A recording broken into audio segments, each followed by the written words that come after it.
The prevailing ideals of female beauty serve as a mirror of their era, reflecting not only its morals, passions, and mindset, but even its economic conditions. These beauty types say more about the spirit of the time than dry statistics ever could.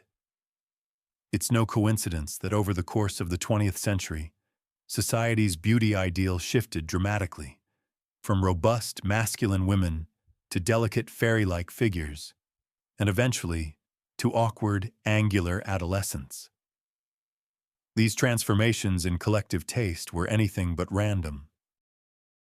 Some scholars have proposed an intriguing theory of noospheric influence to explain these seemingly inexplicable preferences.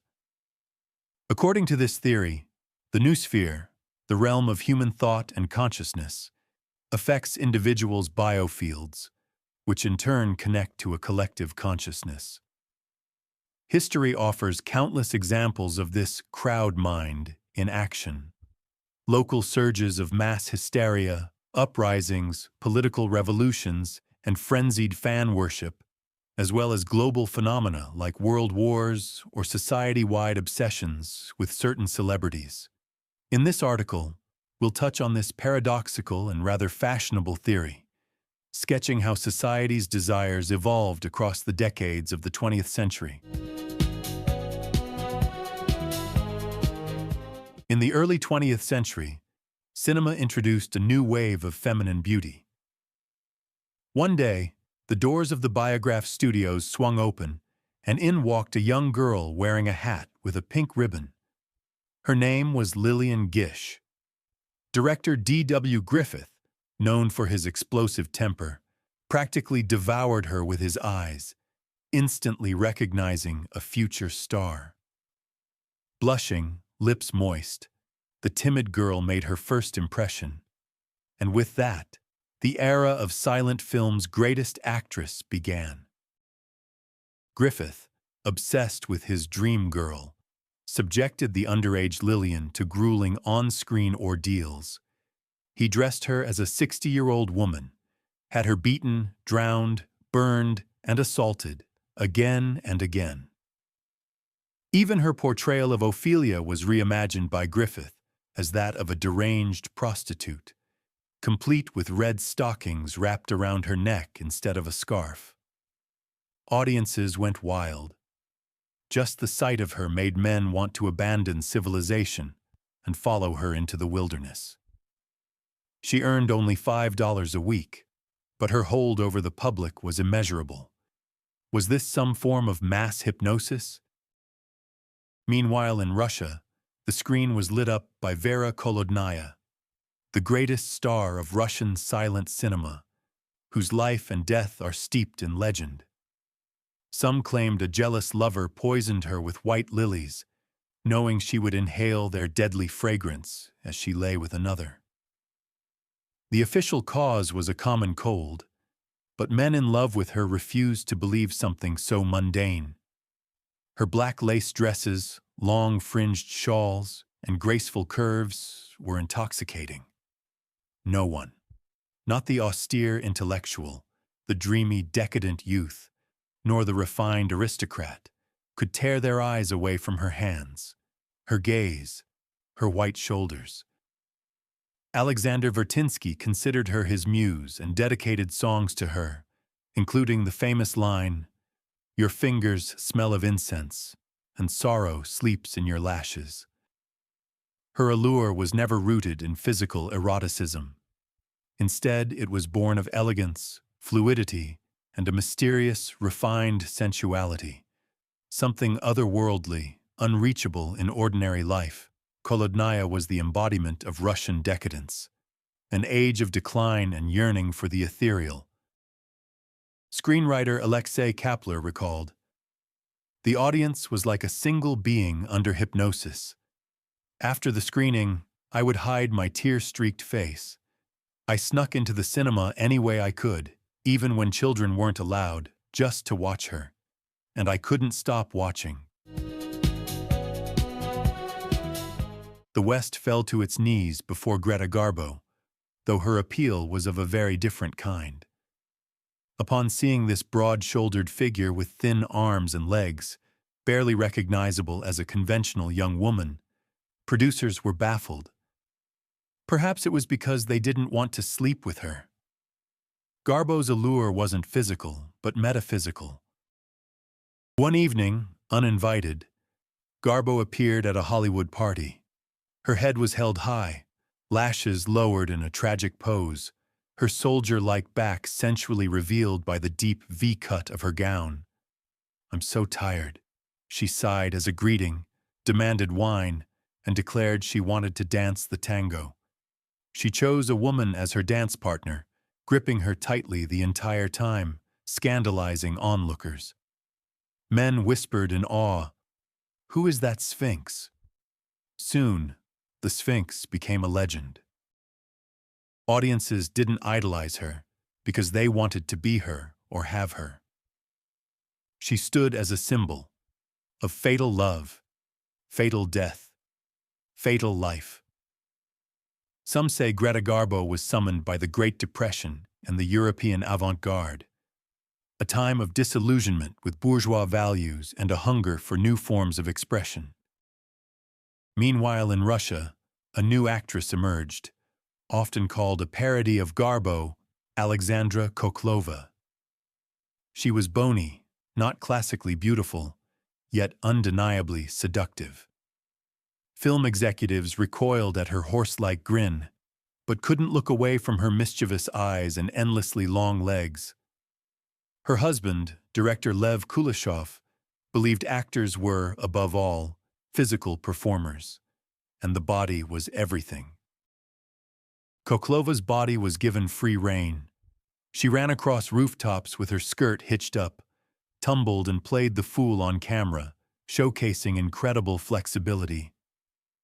Kuleshov constantly framed her long legs from different angles, always in dark silk stockings and flirtatious garters, as if the secret to womanhood lay hidden in them.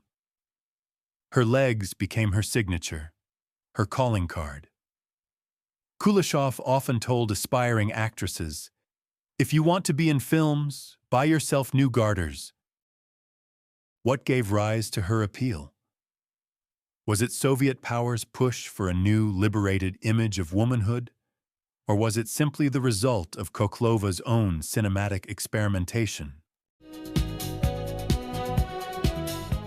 The 1930s brought forth a paradoxical phenomenon: sex symbols who, in essence, lacked the usual traits of sex appeal. In the Soviet Union, the perfect face of this new ideal was Lyubov Orlova, an athlete, a Komsomol member, and a beauty.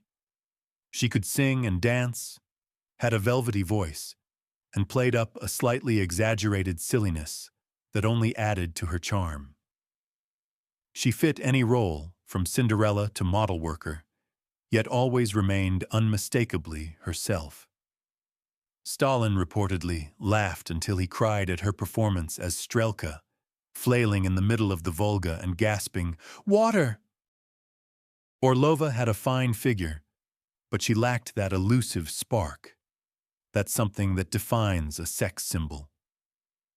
Strangely enough, in a totalitarian state where leaders seldom hesitated to exert personal control over citizens, no powerful official ever tried to make Orlova his mistress.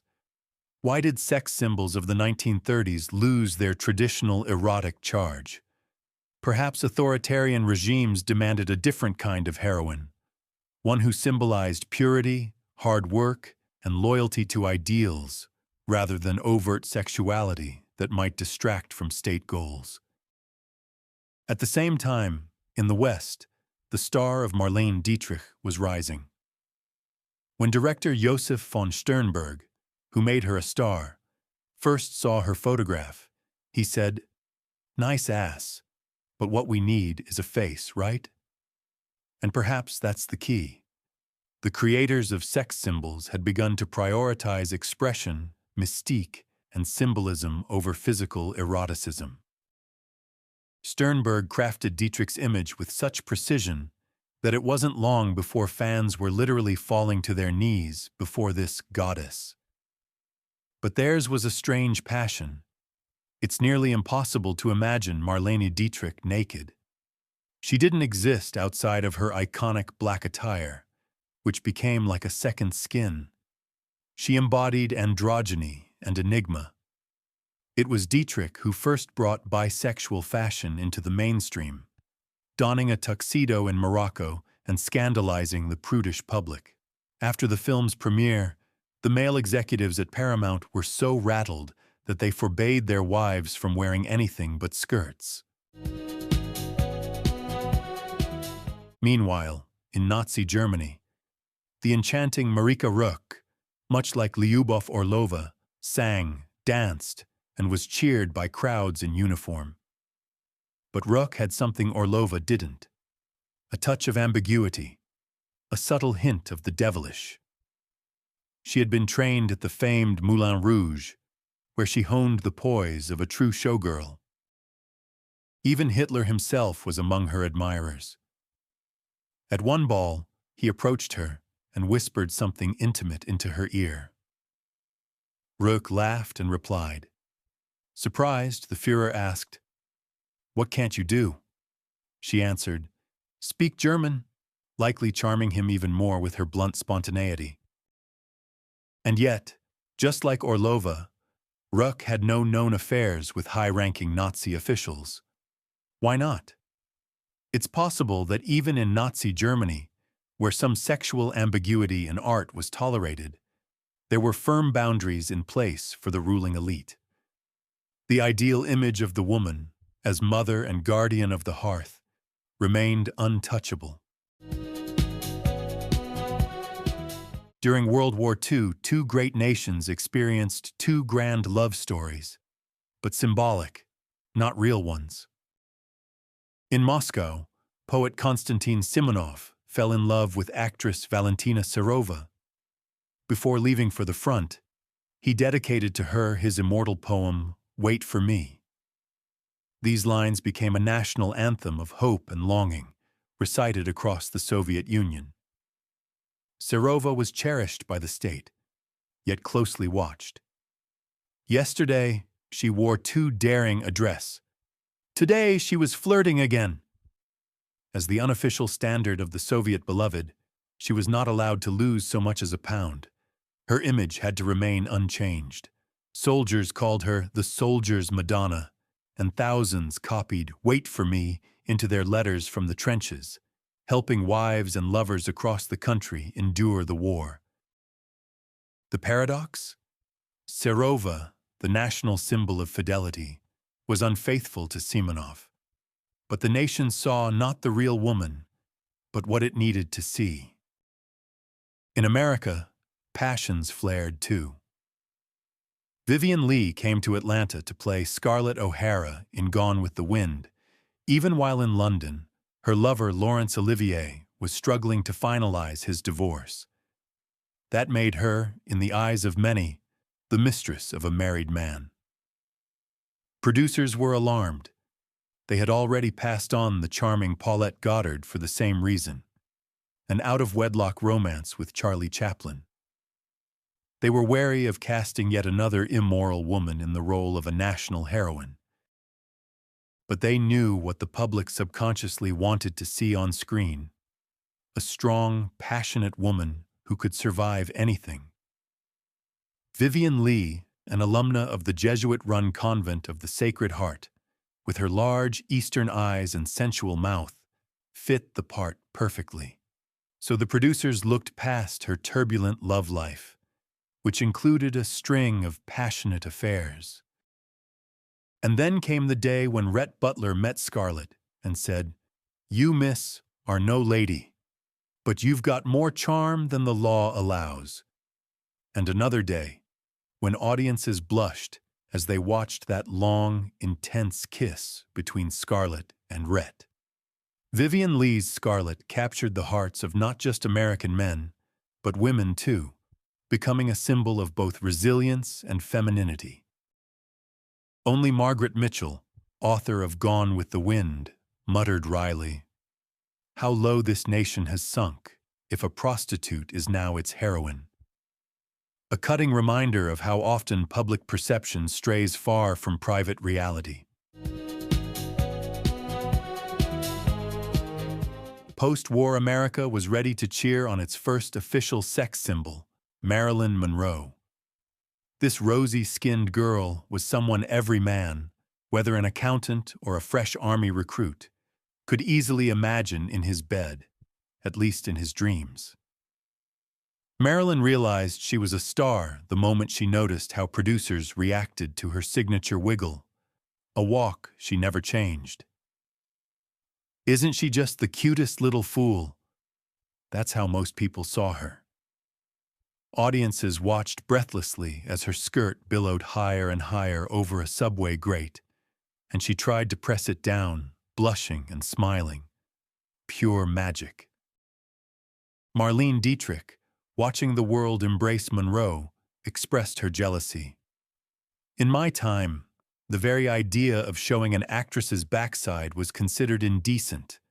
Now, flying skirts and peaking panties win public approval. Acting doesn't even matter anymore."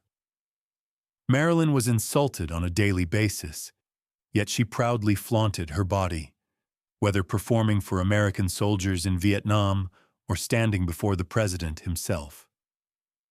"What do you wear to bed?" reporters would ask slyly. "Chanel No. 5, she answered with a wink. Some even believed she had slept with Khrushchev, and how tragically it all ended. Why?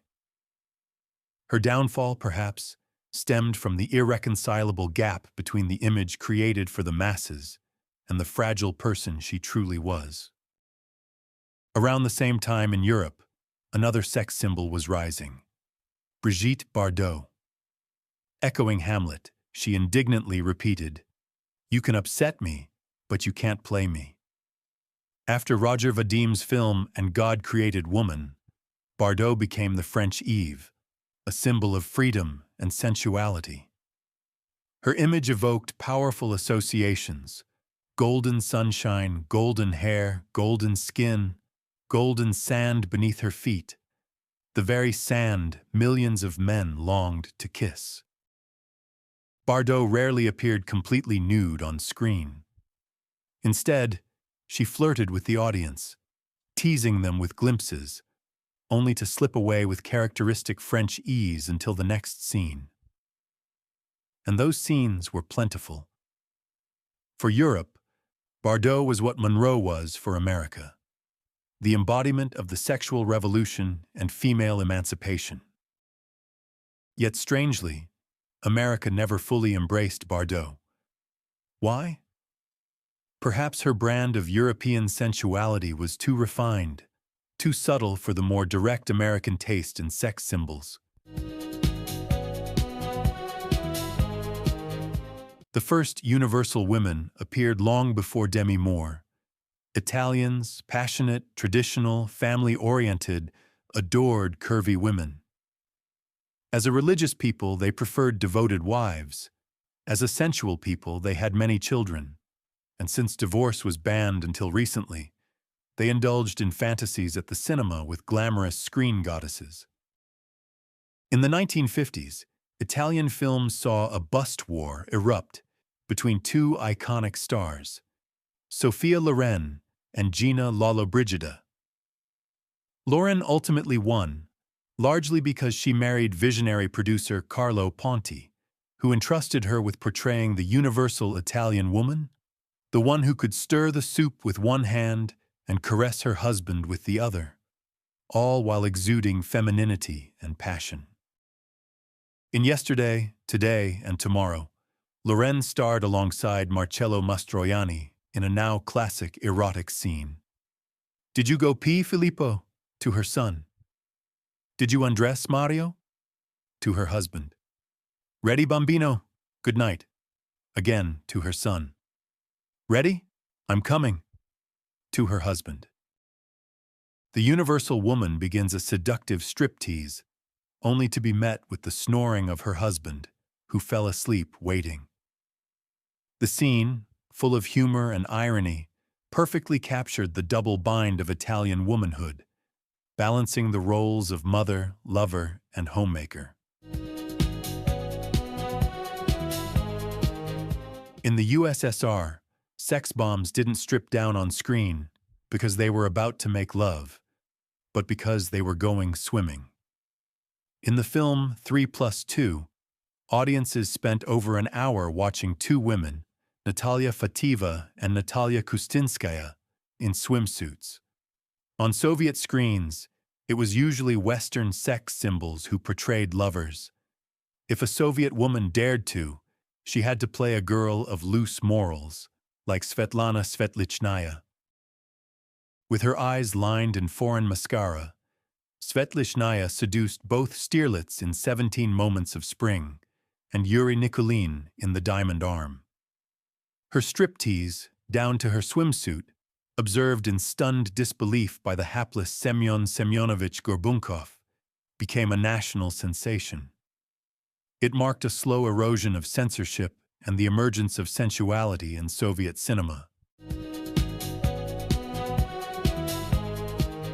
In the early 1970s, Parisian cinemas were overwhelmed by crowds flocking to see Emmanuelle.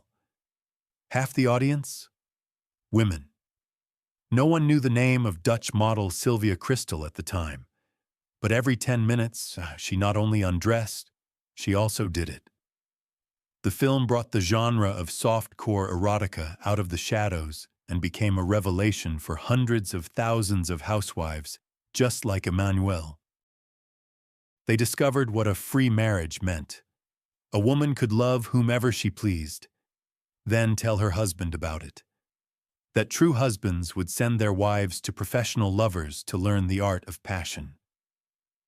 They loved how director Just Jekin, a former photographer, made it all look beautiful. And yet, despite the film's instant success, Sylvia Kristel soon vanished from the screen. Why? Perhaps it was the genre that made her magnetic. Without it, she simply didn't possess the traits needed for long-term sex symbol status. Something similar to the Western sexual revolution arrived in Russia, albeit about 15 years later. In 1988, crowds flocked to Vasily Pichul's film Little Vera, all because of one scene, a single sex scene between actress Natalia Negoda and actor Andrei Sokolov. By Western standards, the scene was fairly tame, but it was enough to earn Negoda the title of Soviet sex symbol. She even became the first Russian woman to appear in the pages of Playboy. And yet, that was the end of it. Doesn't that speak more to the nation's desire to have a sex symbol, like every other country, than to Negoda's personal allure? In many ways, she was chosen not for who she was, but for the moment she happened to be in. That's why modern sex symbols rarely enjoy long reigns. They are crowned by coincidence, luck, and circumstance.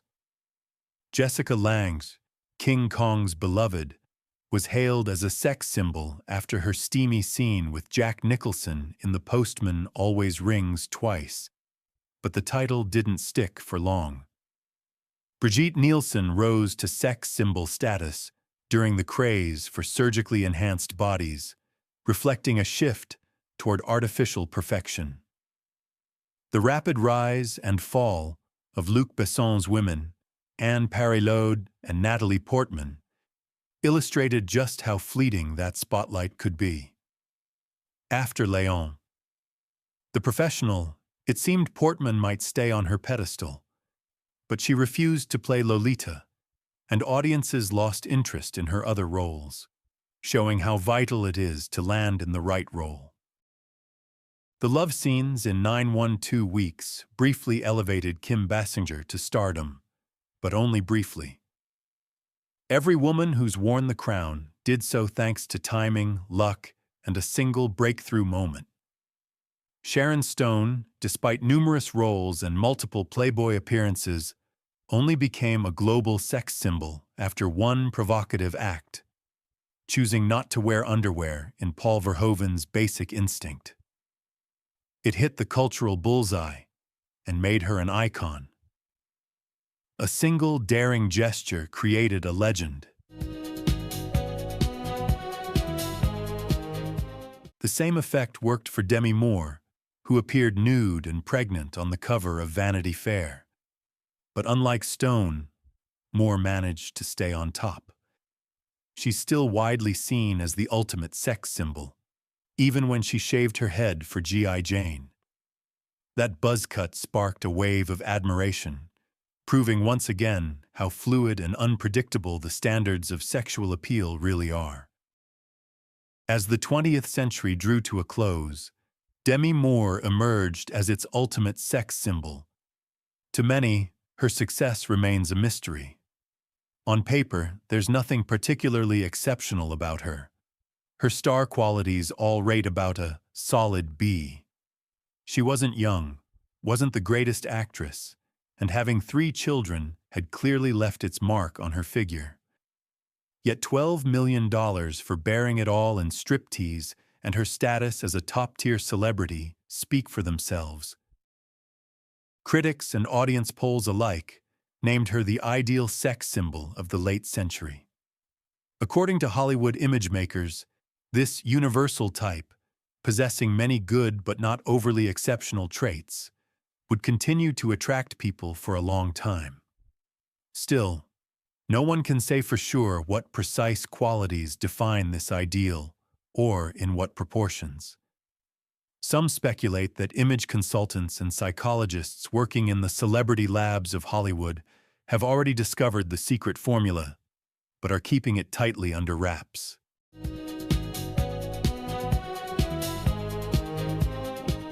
So, what will define sexy in a woman a year or two from now? For years, Hollywood's star labs have been trying to crack that code. They dubbed Demi Moore an ideal, but an accidental ideal, not one born from a calculated formula. Their goal is simple: to build a profile of the ideal woman of the future, based on everything we know about the great actresses of the 20th century, and use that model to guide the grooming of future stars. With advanced software and vast data sets, they process enormous amounts of information about female film icons. Inside this massive electronic soup are photographs, film stills, reviews, memoirs, box office stats, and audience ratings. This data is then cross-referenced with broader information: economic, political, cultural, everything that's happened to humanity over the past 100 years, in hopes of identifying hidden patterns and connections. Reports have leaked that the team's work is nearing completion, and that the computer is almost ready to reveal the image of the 21st century sex symbol. But can algorithms and scientific method really replace the intuition and spontaneity that have always shaped our icons of beauty? And what kind of figure will emerge when shaped not by social shifts or public longing, but by the cold calculations of artificial intelligence? Only time will tell.